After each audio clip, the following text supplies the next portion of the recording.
The modern Taiwanese state isn't called Taiwan. It is called the Republic of China, and 96.4% of the population is Han. But that wasn't always the case, and today only 2.5% of the population is indigenous. How did that happen? Such a low number of indigenous people almost puts the US to shame. First, we need to know who these indigenous people are. They are Austronesians. But there's not a single unified group of Taiwanese Austronesians. There are several people groups. Interestingly, from Little Taiwan, the Austronesians spread all across the Pacific to places as populated as Indonesia, to places as far away as Madagascar or Hawaii. Some even speculate that some Austronesians settled in Japan and that Japanese has Austronesian influence. More on that in the video up here. So that was the situation for around 5,000 years, perhaps longer. Taiwan was an island inhabited by many different Austronesian groups, but the island was never united. Other peoples barely knew about the land either. Trade was very limited, and none of the nearby Chinese dynasties had an interest in the pretty much unknown island. But then in 1544, Portuguese sailors passed by Taiwan and gave it the name Ilha Formosa or something like that. I don't speak Portuguese. But they did not colonize the island.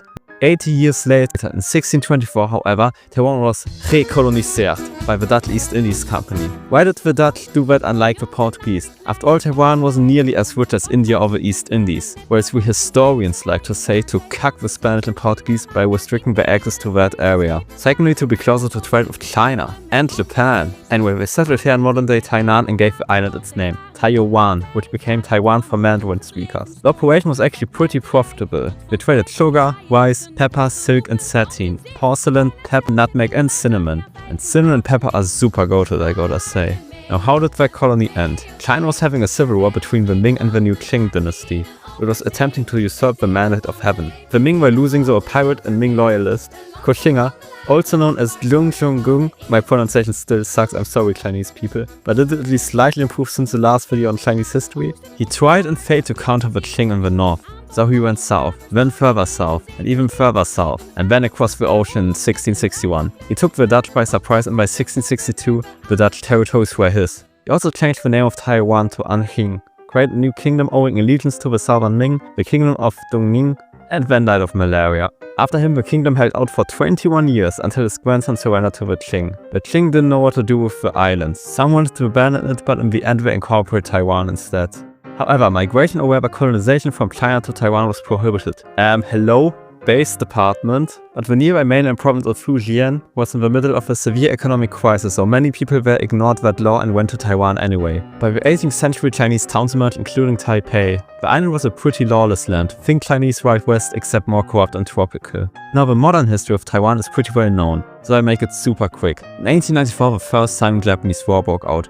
And Japan took Taiwan on the peace treaty and did colonialist extractionist stuff on there. But hey, they also improved healthcare a lot, so their soldiers stopped dying from malaria or fighting rebels. In 1911, China had a Republican revolution. Then another empire, see this video above. Then a civil war that lasted all the way until 1949. But it was put on hold during World War II from 1937 to 1945. After World War II, China got Taiwan back. But the civil war continued. The communists won and the nationalists fled to Taiwan. After maybe massacring some protesters in 1947. And by maybe, I mean definitely. Anyway, times the old Chinese regime fled to Taiwan too. Kind of weird that it happened twice. The government on Taiwan, or rather the Republic of China, was recognized as the sole government of China by the UN until 1979, when the People's Republic of China got the spot. Because, I mean, just look at the map. In 1987, martial law was lifted in Taiwan, with Taiwan democratizing and a separate Taiwanese identity forming ever since. As for whether in the future Taiwan will become a part of China again, I believe that soon Daddy Xi Jinping will invade Taiwan to save our gaming PCs from Trump's tariffs on Taiwanese chips.